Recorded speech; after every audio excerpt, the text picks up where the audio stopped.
Hi guys, I just wanted to say a big thank you for all those who have liked and subscribed to my channel. I'm really grateful. Thank you for your patience. I'm new to all this, so I'm really grateful for the love and for the support.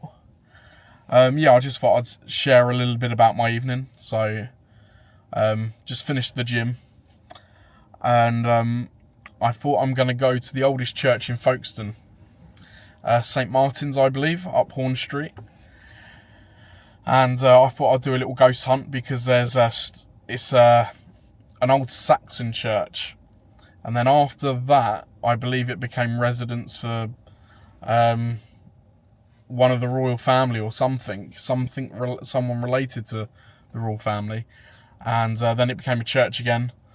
And then it became like a Roman church, I believe, and then it's just got such a rich history. So allegedly at this place there are 3 hooded ghosts that have been seen with their hoods up, maybe monks probably, and they glide down the path apparently. I'm gonna be honest, I chickened out regarding going there after the gym. But I thought I'd share a video update anyway, to thank you guys. But all those old graves made me think about the amount of dreams that go to the grave with people, and they're not living for today. And my mum's friend's daughter's grave's up there. I think she would have been 41 or 42 years old. But many years ago now, she died of a cot death. She was walking her other kids to school, and the head teacher, I believe, saw that something was wrong, and immediately got the child out the pushchair, the pram, and tried to resuscitate the child. Unfortunately, the child died, passed away of cot death, and yeah, they obviously had to do a post-mortem. It was unexplained. The whole cot death thing is still a mystery, I believe. And I'm not going to say her name to protect her identity in case she doesn't want me sharing her name. But basically, this person went through it's something that social services had to investigate because it was an unexplained death of a child. And obviously, through that process of being investigated, she's just lost her child. So obviously she's sad, she's depressed, and it just made me think how it's always important to be thankful every day, to count our blessings every day, to give thanks to God, to give thanks to Jesus, every day for our blessings. Every day is a new day of blessings, and the fact that we're alive and we get to see today, tomorrow, is a blessing. Because we don't know how long we've got and things like that. It kind of made me just want to share and be open about why I'm doing this YouTube channel, really. So I've gone through my own mental health struggles. In 2021, my child was abducted in February 2021. Unfortunately, my ex took her to a different country. I'm not going to say too much about it on YouTube because perhaps there are rules where I shouldn't. But my child got abducted and taken to a different country, different jurisdiction. And so where the abduction's recognised in the UK, it's not recognised in that other country. And lo and behold, because she's the mother, she stops me seeing my child. Although there's no legal reason why she is doing that. Unfortunately, she's just doing it because she thinks she can. I think these issues are really important to raise because imagine the shoes on the other foot, and I, as a male, abducted my child illegally Yeah, there'd be helicopters, there'd be all sorts of authorities looking after me. So they recognise the abduction. I've got all the paperwork that recognises that an illegal offence has taken place. But yeah, I don't get to see my child just because. And I find that really sad because, to be honest, during this time, I felt like ending my life. I had many, many struggles around this. Yeah,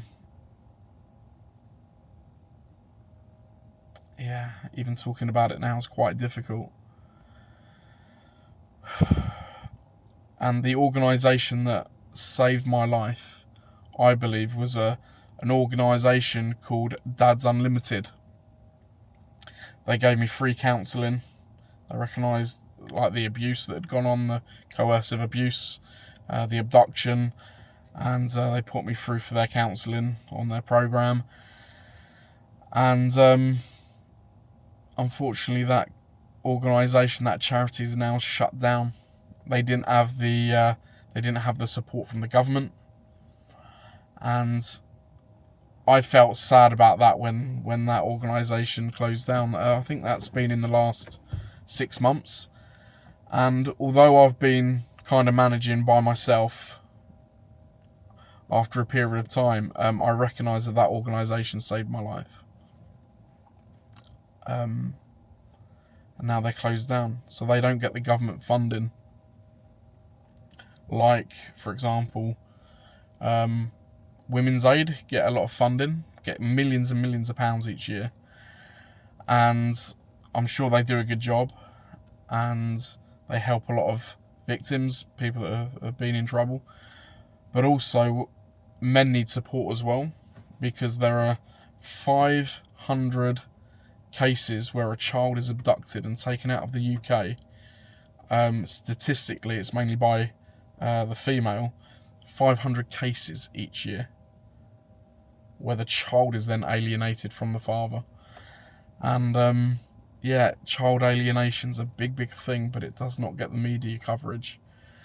And yeah, with this message, I guess I just want to say, government, support these charities that support fathers, that have had their child abducted, and where fathers have been coercively abused and different things. Support them, please, as much as you would other organisations that need your support and get your support. So yeah, I just wanted to put a voice note out there, really, because yeah, it's a pandemic, child abduction, but it never ever gets mentioned, hardly ever gets mentioned. And I think we have a duty as people that live in a civilised world, or what's meant to be a civilised world. I think we have a duty to be outspoken with politeness, with compassion, to put these things out in the open. So yeah, just thinking about those dreams that have been buried, and you know, I could have been someone who would be in the ground right now, just given up on life, and in a sense, my dreams would have gone down with me.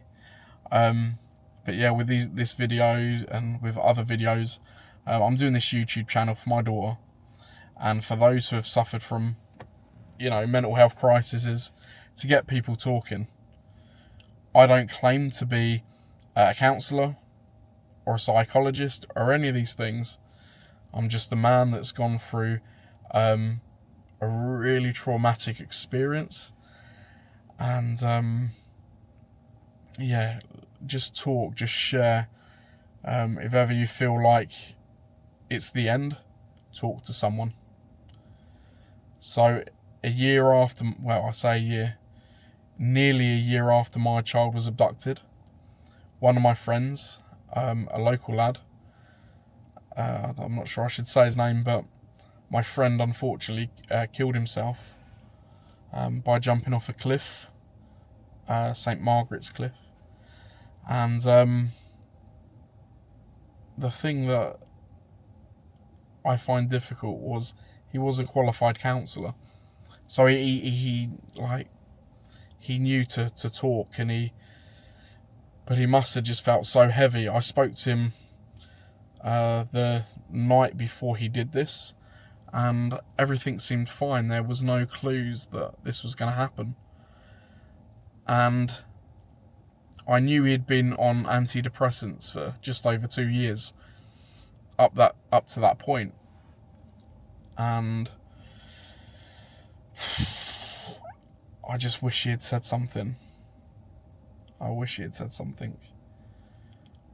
So yeah, that was really hard. I have my daughter abducted, and then my friend, unfortunately, decided that he couldn't go on anymore.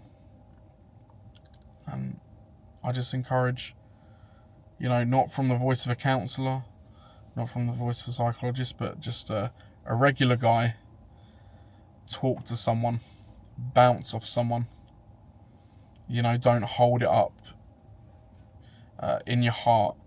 Do something positive. Create a video or whatever. Yeah.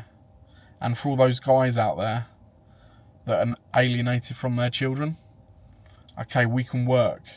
We can work on ourselves, firstly. Work on our character. But we can also create content that raises awareness. We can create content that might pay a little bit of money to help our children one day, to be able to build an empire for them one day. And I just encourage men, women out there, if ever life's been hard on you, turn it for good. Put your energy and your focus into something good, something powerful, something that's bigger than yourselves and myself. Let's focus on having an impact in this world, and give everything to Jesus. So yeah, anyway, good night, God bless you. Yeah, if you've ever been alienated from your child, I speak to not just the men out there, but mainly the men, because I know that the alienation thing is a big thing. My mum works at the Bell pub in Hythe. Go in there, give my mother, Elaine Reid, your number, and I will endeavour to get in contact with you, because we all need support. And a lot of these organisations, such as Dads Unlimited, are going under because they don't get the support from the government. So I'm going to try and be a good friend and a good person, in terms of, yeah, if you've been alienated from your child and you want some support. Again, I'm not a trained therapist, but I can be a friend. I can be an ear. I can listen. I can try and give you what I've experienced. Anyway, God bless you, and have a good night. Sleep well, and yeah, I'll catch you on the next episode. Hopefully I won't bottle it like I did tonight. God bless. Bye for now.